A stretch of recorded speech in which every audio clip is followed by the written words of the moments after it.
السلام عليكم ورحمة الله وبركاته. هو انت ليه مش عايز تثق في ربنا لحد دلوقتي؟ ليه قضية الرزق شاغلاك واخدة اكبر من حجمها الطبيعي وكأنك مخلد في هذه الدنيا؟ النهارده لما تسأل واحد يقول لك انا بثق في فلان واثق في علان، ومعلش يعني في الكلمة يجي في الاخر يديك على قفاك. طب ما تجرب تثق في ربنا يا اخي. يا جماعة، رزق ربنا ملوش دعوة لا بدولار ولا بجنيه ولا بأي حاجة. إن الله يرزق من يشاء بغير حساب، من غير أي حساب ومن غير ما تحسب لكل حاجة.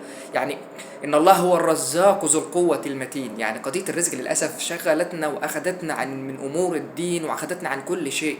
سيبها على الله، ولو توكلتم على الله حق توكله لرزقكم كما يرزق الطير. يعني ربنا ما بينساش النملة في جحرها يا أخي، هينساك أنت يا ابن آدم؟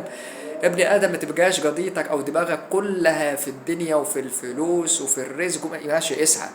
والى ان ليس للانسان الا ما سعى. اسعى وخذ بالاسباب، وبعد كده ارضى بقضاء ربنا. ما تقولش يا رب ده انا بعمل وبسوي وما خدتش وعايز فلوس. لا لا لا لا لا. قضية الرزق لازم ما تاخدش من دماغك كل هذا الحيز او اكبر من هذا الحيز. يعني النصيحة الأولى اللي بنصح بيها نفسي قبليكم: ثق في الله عز وجل. جرب مرة تثق في ربنا وتحسن الظن بيه وتتوكل عليه وتفرج على النتائج الجميلة. يا أخي لو ما جاتلكش النتائج النهاردة هتيجي لك بكرة، مش بكرة، الأسبوع الجاي. النتائج جاية جاية والفرج جاي جاي. يا أخي إن مع العسر يسرا، إن مع العسر يسرا.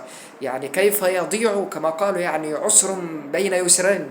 العسر بين يسرين، يعني اليسر كده كده جاي. فانت خلي بالك من قضية الرزق وما تخليهاش تاخد كده حيز كبير من دماغك.